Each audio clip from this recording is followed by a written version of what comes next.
I felt like I wasn't achieving much in October, but when I look back, I actually got a lot done. I started the month working on a mini quilt, which will become part of a collage that I'm hoping to finish this week. It was so fiddly. The entire quilt is 2 inches by 3 inches, and some of the pieces are like a quarter of an inch. So it was very fiddly. And I ended up giving up on my first plan and redoing something completely different.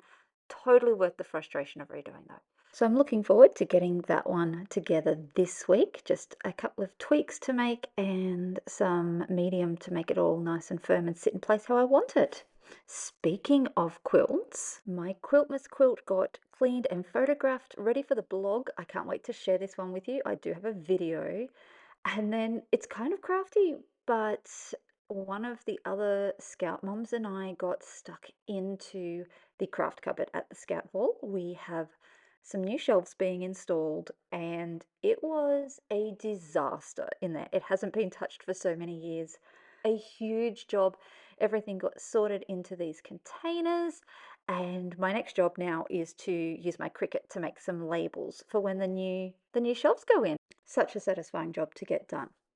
And speaking of my little scout, he's spent time this month working on his crochet skills. It's a little bit tricky because he's a lefty, so I've been working backwards trying to teach him. I tried the mirror trick, it didn't really work for us, but he's making great progress and having lots of fun, and I'm loving sitting with him and working away on our projects. I also pressed him into service for a photo shoot that I needed to do for a friend. And this friend is a baker and she needed some photos taken of her Christmas collection for her website. So we squeezed that in between multiple things going on that day. And he was my little helper working on the paint your own cookies to do photos with. And then I was back at the sewing machine for a different friend this time, making a journal cover. So she basically gave me creative freedom. And I sent her a couple of sketch ideas that she liked, and it turned out so cute that when I sent it to the board, they both want one. And when I gave it to my friend, she's like, yeah, I'll have one for myself.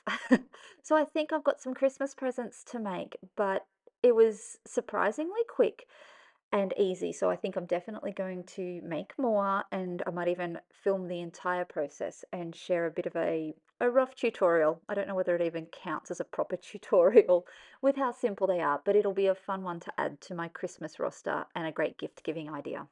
And then we headed to the coast for the weekend to wrap the month up. I took art journaling, iPad, camera, and of course my Kindle. And that was October in the craft room.